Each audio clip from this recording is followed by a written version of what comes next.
And we are on air and we're live for the news review segment. And my guest joining me in the studio this morning is Dr. Ajekum.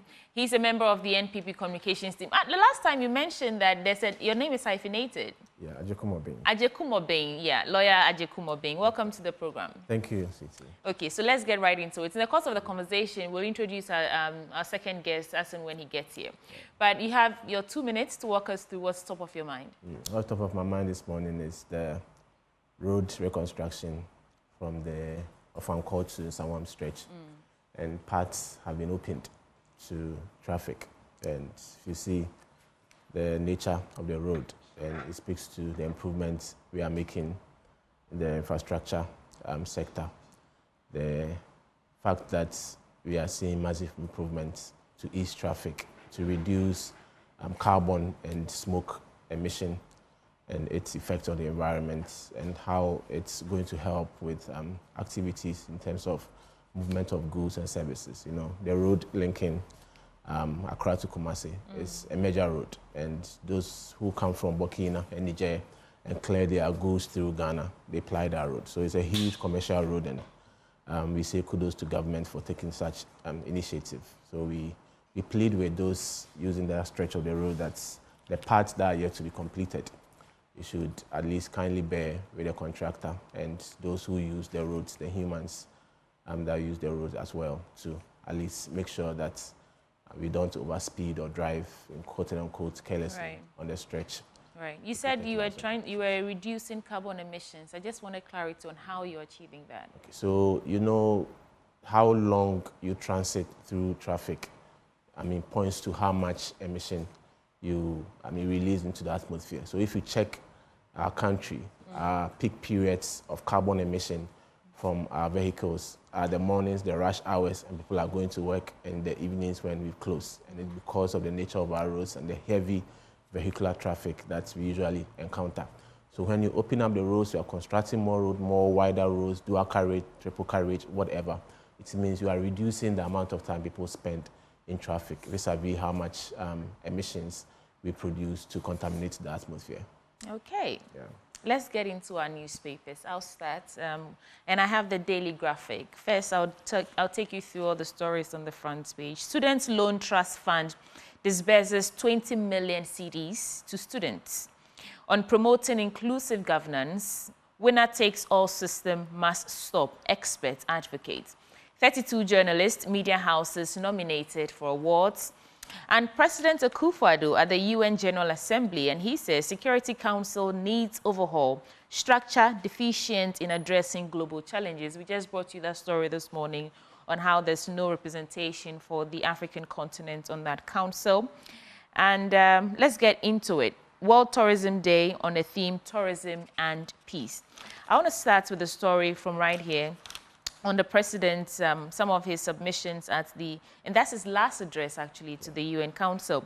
So President Akufo Addo has reiterated his call for an urgent overhaul of the United Nations Security Council, describing its current structure as outdated and representative and insufficient to address the global challenges of today's world.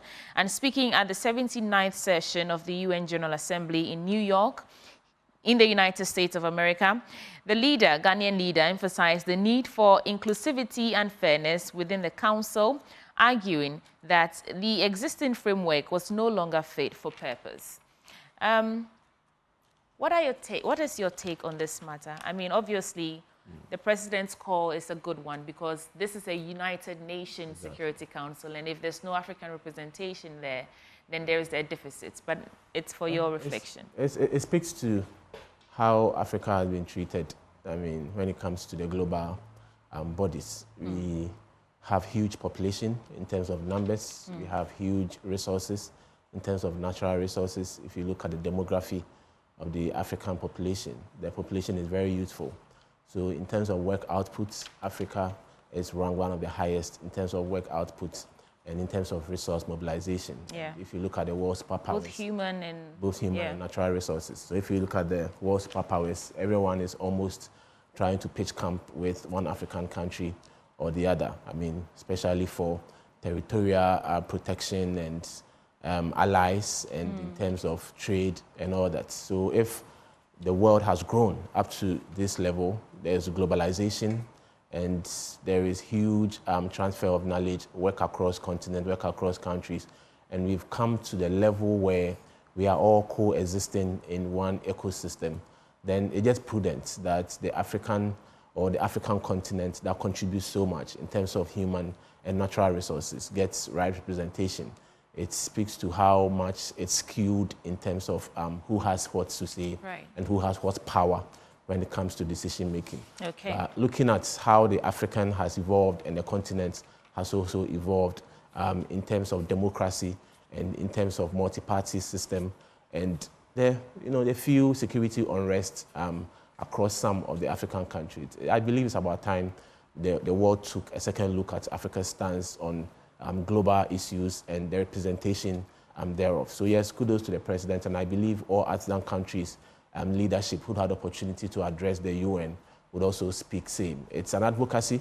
We might not see the effects here and now, but if we keep advocating, if we keep speaking to it, I believe some reforms will be made, and Africa sooner than later would have its fair. That's how we achieve anything at all. Agenda setting. You keep drumming home your needs. You keep making your voice be heard. You keep demanding. You just persevere till the right thing is done.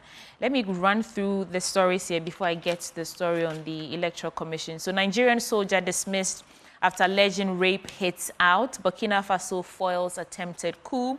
AU concern over Sudan's deteriorating security, and we're just talking about security. In fact, I remember a conversation I had with the Information Minister, Fatimatu Abubakar, and she said that sometimes it appears the government is prioritizing things that are not important to the populace or the electorate at the moment, but in terms of security, this government has prioritized security.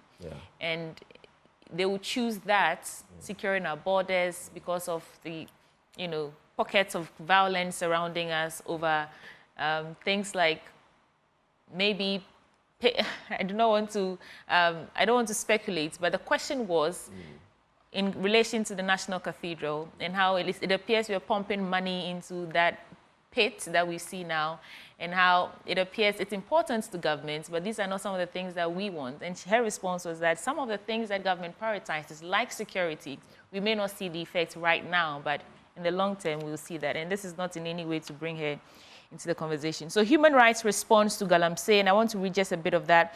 The fight to eliminate Galamsey has been long, difficult, and protracted. As far back as 1989, the Small Scale Mining Act, whose main aim was to legalize artisanal mining and prevent illegal mining activities, was enacted. I think this is an editorial talking about human rights response to Galamsey. You can pick a copy for yourself. But the story I wanted to get to is here. Let us do the right thing with voter register to preserve gains of democracy. And this is by Professor Emeritus Stephen Addo.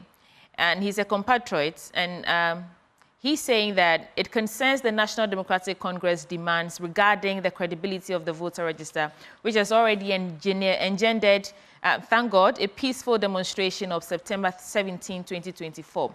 He says he writes as a citizen who is not an expert in law, elections, or politics in general, but one who thinks we must insist that constitutional and legal processes are not compromised. From the Constitution, some legal documents, and the Electoral Commission itself, I have learned the following important facts. And then he goes on to list the issues that the NDC have, tabled, talks about the EC's responses, and talk about where we are now and whether or not the EC would actually, if they've corrected all the mistakes, the honest mistakes that Dr. Bosman Asari says they've seen, share a copy of the register to the political party so that they can do their own assessment or conduct a forensic audit. Nobody knows how the EC, where the EC is leaning toward as we speak, but let's see how that goes. So this is from Professor Stephen Addo, basically also adding his voice to the call for transparency and the Electoral Commission doing what would inspire confidence in this institution, which is supposed to be independent, so that come December 7th, whatever results we get, the people will be confident that it was free and fair. So yes, election and electioneering processes, over the years since 1992, has seen various reforms and changes. We've moved from the opaque ballot boxes to transparent ballot boxes, to changes in the voter register where we had human face attached to names. We've moved from there to biometric registration. And at every juncture within our elections, anytime there's an election, clearly you have one political party or the other. I mean, having some form of speculations and some, activism around our voter register and the electioneering process. So it's nothing new. But of course, everyone is committed to having a robust electoral system, one that would elect a deserving winner, and one that when you lose, you would have no qualms to complain about. So every stakeholder is invited to share his or her view. What's important, rather, is that we shouldn't see these opportunities as means of, perpetuating some more form of fishing expedition. Because clearly, I was quite alarmed when the NDC stated that they had identified over 250,000 discrepancies within the voter register, and we are yet to see such evidences. And when you haven't seen the evidence of the transfers? The 250,000 we were told. We are yet to see the. That's not from one place. That's like it's disseminated. We understand. Okay. It's disseminated. But you've not heard of the incidences in Pusiga and the other place. How many? You see. So at the point of at the end of the day, we are always liking this to having a research. You have a population of 261 people you want to do research on, and obviously time constraint and resources purposes, you can't interview everyone.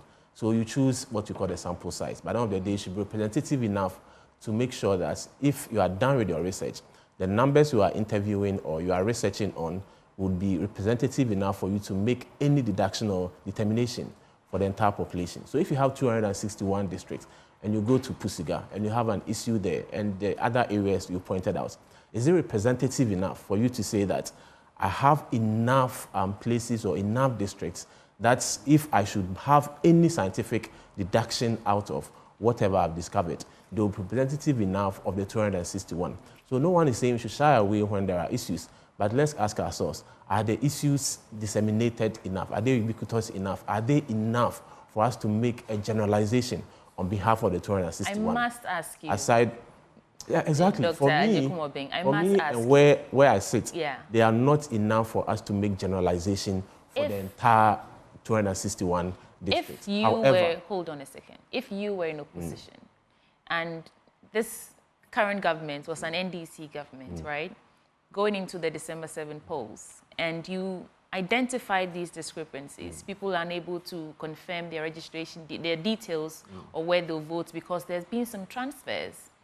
And then you find out that it's not just happening in one polling station, it's happened. And the EC has come out to say that it was an honest mistake and they're correcting it. Would you honestly be satisfied that the EC said they're correcting it, and so let's just twiddle our thumbs and wait for what was the purpose of the exhibition correct exercise? It, even without us, they say trust but verify, without verifying that indeed they've corrected these What is the purpose mistakes of the exhibition exercise? So the exhibition exercise is to help bring to bear some of these issues and what has been the practices over the years from 92 to 96 to 2000 and whatnot.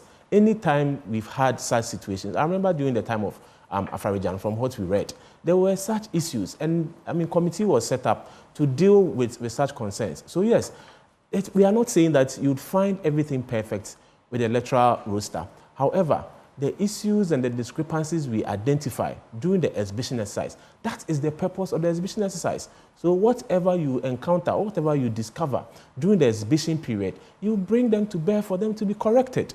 But you ask yourself, we have over 200,000 polling stations. How many of those polling stations have you had issues with? And I'm asking, so in Ahiase constituency, hold on, let me just put the figures in perspective. The NDC found 1,520 transfers in the final register, in terms of 1,067 more than the 453 transfers recorded by the Electoral Commission. Now you go to Lower Manya Krobo constituency, 2,359 transfers were found, 1,381 more than the 978 recorded by the EC. You go to Yulo Krobo constituency, I think the biggest discrepancy or the largest was found in Isawa Madridge. And the NDC said they found there 4,661 transfers, 2,661 more than the EC's 2,000. So if you put all these figures together, it's significant enough. It's what the NDC has found. Have we gone ahead to verify that indeed those allegations? Isn't that what we are asking for? So for the Electoral Commission to come out and say... The voter exhibition exercise. That whatever you identify to be an anomaly with the roster, you bring them up for us to discuss, for us to be corrected. You're not getting my question. I get your question. I'm asking you. Make a certain demand that necessarily this is what we want. That is where the problem is. So answer me this. If you were the opposition, would you be confident in the Electoral Commission going into the December 7 polls with these discrepancies? And the EC's verbal assurance that the voters register, however provisional, is credible, although you know that you found these. It's an issue of trust. Would you be confident in the Electoral Commission? We've had such situations over the years. That's what pushed MPP and pro-MPP persons to go to court in 2015 to demand the EC to remove the names of persons who registered onto the roster with the NHIA, which the NHIA card, which the court largely agreed and directed the EC to delete such names and give people the opportunity again to register with their proper identification system. We've had it over the years. Like I said, if you go into history, there are always issues surrounding elections. But we've had ways of mitigating those problems without necessarily asking for a certain thing that we want, without which we believe there can't be peace because what we want has not been given to us. Let's exhaust the process, and if indeed we believe we have a strong case, like it was done in the case of Manchia South, we can always head to court. You have to hold for me. Evidence for the court to agree with you or otherwise. All right, I have to take a short break. We'll be back in a bit. Stay with us.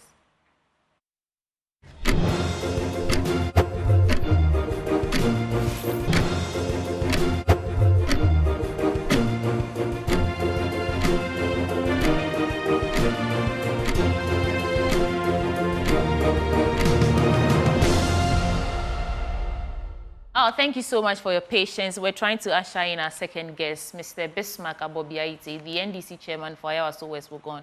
Welcome aboard the news review segment on the AM show. Thank you.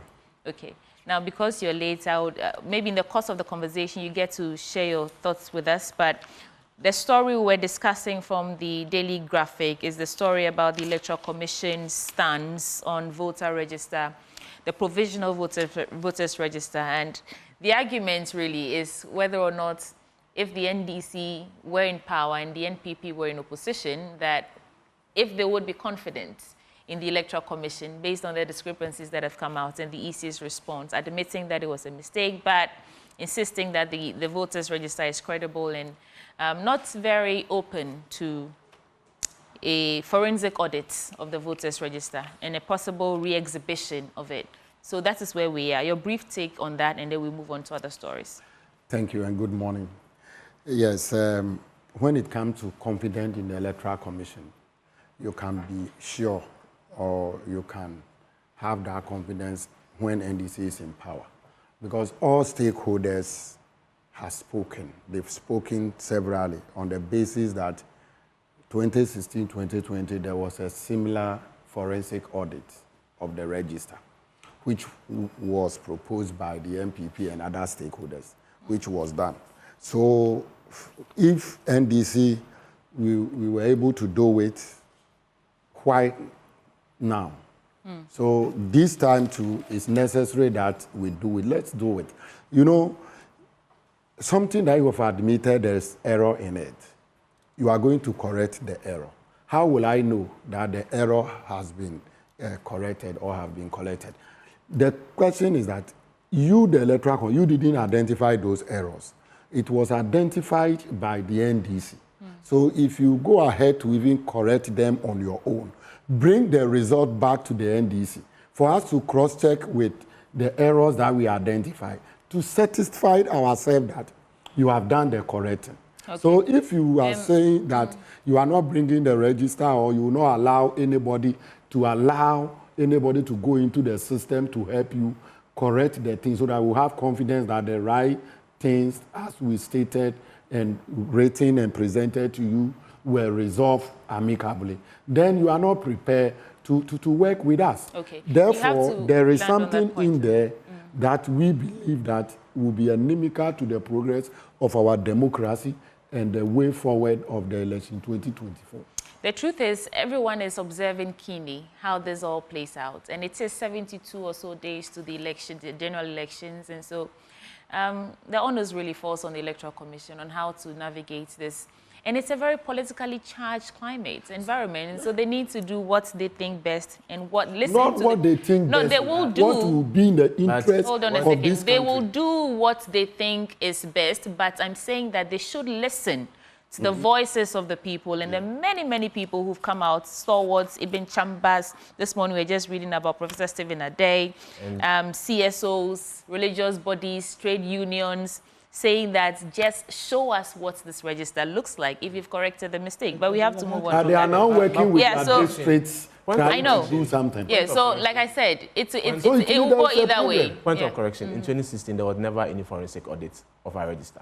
We never had a forensic So audit when was the forensic of our audit register. done? There was an audit. There When was never that? a forensic audit. So you want to play semantics with this? You Okay. can have an audit, but yes. you But can there was audit. All right, let's by move on from independent this. Body. without any forensic No, audit. there was also. audit by And independent we don't body. I want you necessarily- to. Ajeku we don't Mobing, Mr. necessarily- Ajeku Mobing, there was an audit, not was a no forensic forensic audit. Point made. Exactly. So now, rains caused gridlock in Accra. I was shocked this morning to read this because that was what, a moderate rainfall at best yesterday.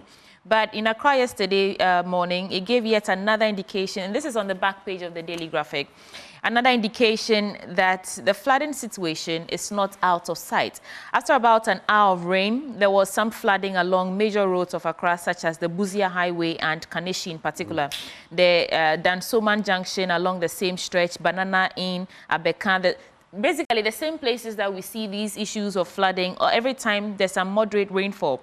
And the rain therefore caused a gridlock on these stretches around the capital city. Some residents and motorists called for pragmatic steps to deal with the situation. And the question I'm asking is, how long will it take Ghana to nip the issue of flooding in the bud? Every single year, we face the same situations, and this is both NDC and NPP, because flooding didn't start under Akufo Addo government. What will it take for us to tackle it head on? I remember Wojopo Nkrumah, the Minister for Roads and Highways, saying that we've not even scratched the surface of the work we need to do in terms of fixing this, I think he was talking about the Garrett project and all that. What will it take for us to get out of this situation where just an hour of rainfall yesterday causes flooding and gridlock? Let me start with you, lawyer Ajeku Mobing. Dr. Ajeku Mobing. Obviously, I mean, we've come far, and if you look back over the years, we've had certain improvements. Remember, during the days of President Akufo, the Alajo stretch of the huge sewage, which was made to curtail the issue of flooding within Alajo and its environs. It was a great gain, I mean, through to the Odo River. And like the Honorable Minister said... Alajo? Yeah. Newtown Alajo, where we have Paloma Hotel also. Yeah, President Akufo did that drainage during his time. So clearly we've made some gains. But have you seen the state of that place now? President Akufo made that drainage. I'm not saying he didn't. I've not seen the state, but if there's anything wrong, then it means we need to maintain the place.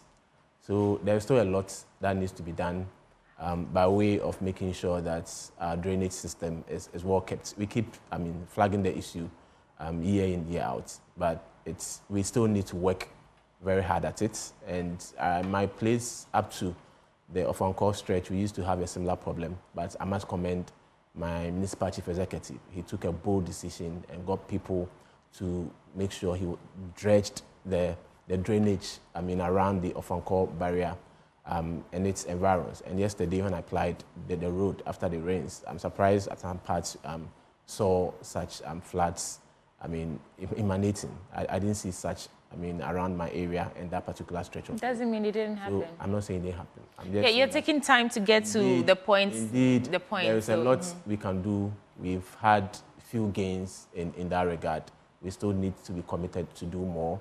And the new areas coming up, let's see how town and country planning, the environmental healthcare officers, and all stakeholders come in to make sure that we redesign our roads and our sewage system and drainage system such that the areas that are coming up will not face the issues the already developed places have. And let's see how we can best, redesign our drainage system. The Honorable Minister, when he took over, toured those places, and he's had a roadmap for it, except... What are you talking about? Yes, Works and Housing Minister. Yes, one of the first things he did when he took over was to tour those flood-prone areas. And he came out with some amount that, we need to get the issues corrected. So I believe the issue is more with funding. Is it? I thought it's an issue of waste management, because the reason I raised an eyebrow when you mentioned that Alajo place, we did a series, Filth Exhibition, and I went there to speak to the people there. The drain, it's there, all right, but every time it rains heavily, not with this moderate one we saw yesterday, every time it rains heavily, the place still floods. Ask me why. Because they don't have proper waste management systems. And so they're using the gutter, which is supposed to be a drainage and, suck away the rain from them, as dumping... as a dumping ground for their rubbish, refuse, and all things. In the absence and I'm saying that, right? People will find ways to exist. So the point I'm getting to, and you have to hold for me, let me make it, is that do we understand that the problem is not just about creating gutters, but proper policies, waste management systems, facilities to actually enhance the way we treat waste so that they don't come back and block the, waterways and, drainages, so that the flooding doesn't... Most of these places that are flooded, it's not because they don't have gutters. It's because the people are dumping rubbish into these gutters. And so it's like you're solving the problem, but you're just creating more problems for yourself, because you have the gutter, but the waste management systems, that's where the deficit is. Briefly, and then I have to come to Mr. Bobby. Obviously multifaceted. There are elements of human making as well. There are people, you'll be surprised, even if you have the ASADU, the community waste collectors, the national waste collectors, even if you have them, there are people, because of the little they would pay for their refuse to be collected, they rather choose to dump them elsewhere. We see it along our major highways. So why aren't we whipping these people up into shape? As I said, it's multifaceted. Anyway. And every stakeholder, everyone involved, every agency involved needs to be up and doing. Clearly. Okay. Mr. Bobby, your take on this matter? Thank you. It's a failure as a nation or as government. You admitted that you said during NDC time. Yes. NDC time, what we identified and we were doing was that every month, every first Saturday of every month, every community would do cleanup. We try to distribute the community gutters. Because the community gutters culminate into the main gutter. Are you saying every month? No, every during month. NDC. Really? Yes. Okay. Yes. No, go on. I'm not stopping you. Can attest to that. But even by then, we don't have sanitation levy. So when MPP came and they brought a sanitation levy, which you and I are paying us at now, we thought that it will help sanitize our environment a little. But nothing has been done since. To extend that, under Cecilia Dapa, they went for 44 million from World Bank to construct gutters and other things. We end up finding those money, some of those money, in Cecilia Dapa's You don't know for sure that that's the money that we because found he has there. not been able to prove. You're speculating. That $1 million is coming from that money that... on this channel, until you can prove it, you can't make such statements. So, yes. Until she also proved where he got the money, I will stop saying it. Because I believe it's... But she's not here, Mr. Bobby. I'm just saying that you cannot say that that is the money we found in Cecilia Dapa's home, because we don't know for sure where the money came from. The OSP couldn't even Thank you prove for that. disassociating your station. But the question is that problem that we had, that you were voted for to come and solve, if the problem still emanates or continue aggressively, it means we voted for people. This is about proffering solutions, Mr. Bobby. It's not about lambasting which government did worse than the other. I'm asking, do we understand that? It's about waste management. It's about proper policies. It's about whipping. When I was young, I remember, I don't know what they're called, but we used to call them tankers. Yeah, but I think it's town council or something. You know, and you dare not dump rubbish in gutters and leave your surrounding. What happened to these initiatives, and what happened? And today, you still have the environmental. Do you still have these people going around and whipping people into shape? You see, it's not just about creating or, bringing out policies. It's about enforcement, which I think is the major problem we have in this country. We have the laws, we have the policies, but implementation start with money is our problem. So if you collect levy to aid you do the work and you are not doing it, what would the public do? Okay. Instead of using the public to work, every month, let's go and do communal labor, clean our gutters and environment. You say, no, you will not do it. You will tax the people, and you, the government, will do it for them. Now you are taxing us, and you are not doing it.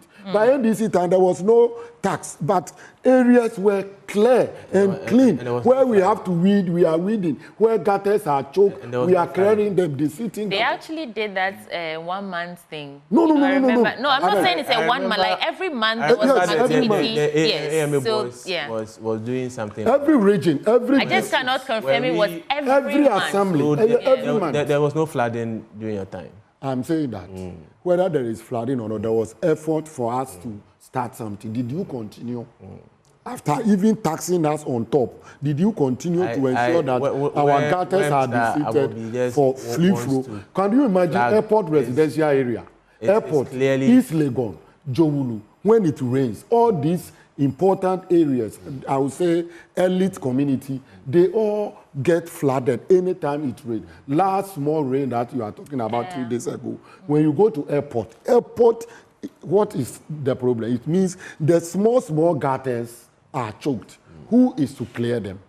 If you can't do it, motivate the ordinary Ghanaian through a communal labor. I mean, obviously, to do it. Well, we have to wrap up on this. So, in business, gentlemen, let's do this. In business, Ghana awaits $360 million as third IMF review begins, and after 11 months of negotiations, we are here again. This is still the Daily Graphic, a mission from the International Monetary Fund is currently in town for the third review of Ghana's 3-year program with the fund.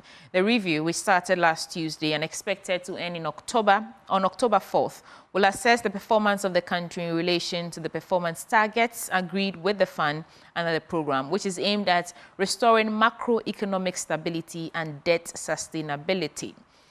Ahead of the review, the government had expressed confidence of meeting all the targets. At the last monthly economic update, the Minister of Finance, I remember that, Dr. Amin Adam said preliminary data for the first half of the 2024 indicates that the country was on track to meeting the targets for the third review. I don't even want to get into it. Let me throw it straight to you. So we are waiting for the third, and the government says they are confident that all targets have been met, and we will be receiving that 360 million third IMF tranche bailout. Target met. Has that target reflected in your well-being? Actually, they can cite, and I'm not speaking for the NPP in particular, but the government has been very consistent in releasing the figures, statistics to back how the economy is going. That's, the macro indicators. They've been very specific. And I keep saying, being malicious, that if the economy was good, you wouldn't have to be telling us all the time. So if you ask that question, if the targets have been met, I can tell you that they will cite all these figures and statistics to back it. So. In fact, you and I has no privilege to look into the kitty, to know whatever they are giving to us. Only what can allow me to reflect better on whether these things are feasible is that these indicators are supposed to release Ghanaians from certain burdens that the government brought upon us before the IMF deal. So if you are not free and you are still under that bondage, then these indicators they are telling us it has been met. Will be met. It not has been met already, but they are confident that they will meet it. It means first, second, third, yes. They met some criteria, yeah. And the money was released. Yeah, we don't know what that money has been used for and the impact on the economy as we speak now. We can ask Dr. Yes, probably they will be able to tell us. But for me, as a business person and as ordinary Ghanaian, I find it difficult to understand because the IMF deal basically was to help them punish Ghanaians more. That is where the whole punish Ghanaians? Yes. But how can a Chief Justice will go on a demonstration because her future earnings to help her sustain her life into her grave has been touched by this government. That is the situation I'm talking about. We have about 30 seconds more. So please, I don't believe this. It's a paperwork. The impact, we must show it. The exchange rate must stabilize. Going forward, we have to ensure that businesses are doing well. By businesses are collapsing daily. People who are in business are crying. Individual people are crying. So if they've met the target, then they should remove yield levy. Because yield levy was one of the reasons why the IMF was one of the reasons why they started charging our yield levy. Yeah. So if the things are improving, remove yield levy now for us. Remove the COVID levy now for Mr. us. Bobby, thank you. Remove the missing tax and all those things that they try to use to, skew the system. Point made. So, is that being an IMF, is it helping us? We went to the IMF, obviously, for obvious reasons. Yeah. We saw where issues and problems skyrocketed to post-COVID impacts on many nations. We can speak, even the global superpowers had their own share of COVID issues. And Ghana, being a liberal economy, we also had our problems. And what we keep saying is that the leadership is not just absence of problems, rather what we do to curtail those problems when they emanate. So clearly when the issues happened, the same statistical service that was reviewing our inflationary rate and was telling us that we peaked at 54.1%. As at the time we're having inflation of 54.1%, Mr. Bobby and the NDC believed that indeed inflation was over 50%. Now inflation is 20.4, he doesn't believe it. It's the same NDC that believed that when we were growing at 0.5%, they believed we're not doing well. At the same time, they are trying to run away from the same institution that churned out those figures, which they ran to the market with. They are refusing to believe those figures now. But whether or not it's believed, we have seen the improvement, the economy is recovering. We've seen trade surplus that was recently reported. Indeed, the second quarter growth, 6.9%, a very robust growth, and an average growth of first half of the year is 5.4. We are not saying that everything has reversed back into pre-COVID days. Great point. So would you agree then that sometimes, just let me feed into your submission, sometimes the figures that are captured in terms of inflation and growth of GDP and all that does not actually reflect in our day-to-day expenses in terms of hiking food prices, the price for which you get these goods, it remains, on a steady upward rise. Meanwhile, they would give us these figures that inflation has reduced by some percentage, but you would agree with me that it doesn't reflect in our pockets. The reduction of inflation doesn't mean you go to the market. No, I know that. I'm saying to you that you made a point. The rate of increment has reduced. Things would increase, but the rate of increment has reduced. And do we see that? Do we see the reduction in that rate of increment? You see them because before, you go to the market and the phone used to cost, let's say, 1,000 cedis. The next month, you go, it's about 2,000. The rate of increment now, compared to before, the 1,000 cedi increment has now reduced, let's say, 100 cedis.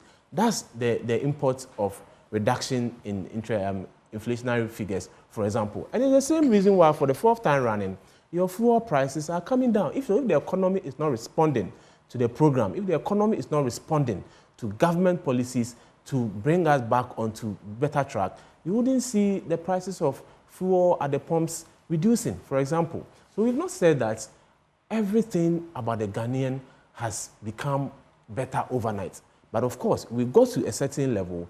Our economy was performing at a certain level during and post-COVID when our issues were heightened. And at this point, when we are turning the corner, these are the way forward for us. And that is where we are now. The economy is doing well. We are now hitting economic growth of around 6.9%. We have just the first half increment of 5.8%. Inflation is on a downward trend. Fuel prices are coming down for the fourth time running in any review that we've had. And let's let our audience be the judge of that. Please walk us through the Daily Guide newspaper. IMF would come. Briefly, we have just a couple of minutes to go. The third tranche will definitely come. So the front page said the president will grace the 28th GJA Awards winners already announced. So we say kudos to journalists in the country.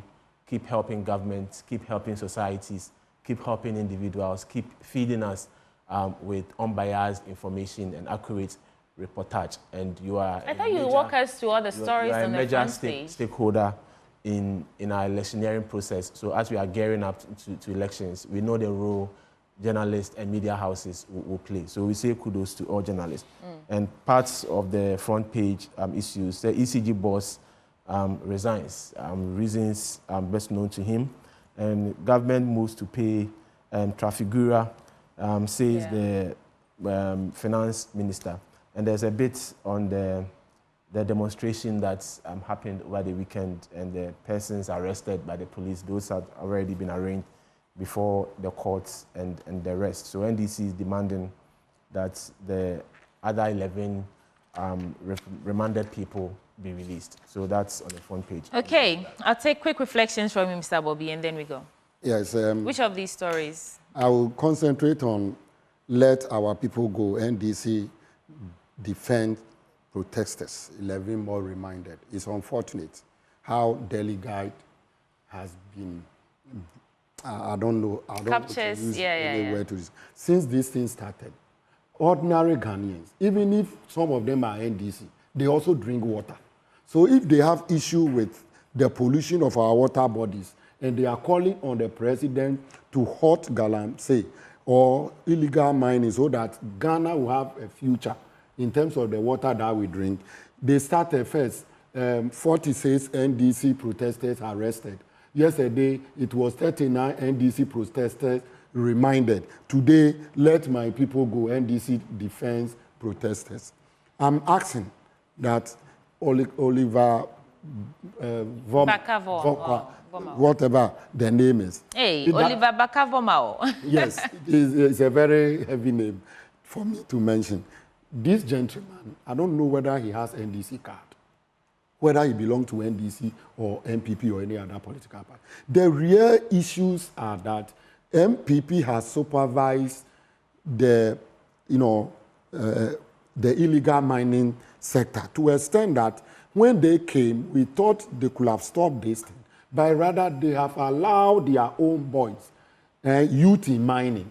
How do you create youth in mining and also pretend? I want him to land on the point because, in fact, we've seen. I'm not allowing you have it, created but youth he's in not mining. said. So Okay, Mr. Bobby, hold on. Has allowed it. We have seen. Yes, we have seen documents with names of NPP political actors who are behind certain mining concessions or mining in various places. And so he hasn't. The name you saw polluting our water bodies. Have you been to a forest? I'm talking about just last week. Just last week, Erastus Asari in the forest. And Akunta mining is polluting our water bodies. I don't think the washings of where he's mining is washing right into the Tano River. Just last week, Erastus Asari Donko brought that story to me. And so I'm not interjecting because he's not saying anything that is your not. boys who are doing youth mining, where are they mining? Anyway, gentlemen, so we have it to is go. the MPP, so Delhi Guard should be ashamed of them. I don't think you should allow this. MPP has not Ghana sanctioned Media anyone Commission to go and do something. Media Commission should be checking very well. some of these falsehoods. Hold on a second. Why haven't all these names that have come up? Why haven't we seen any action at all from the president or from the people in power saying that we've seen that these names have report said that when you go to Western and Western North region, NDC is the West Coast. Arrest them. You are in power. All right. Thank you so much. So joining us for news review is Bismarck Abobiaite, NDC chairman for Ayawaso West Wogon, as well as lawyer Dr. Kwabena Ajekumobeng, a member of the NPP communications team. Many thanks for your time. Ushering us into sports coming up next. You want to stay for that.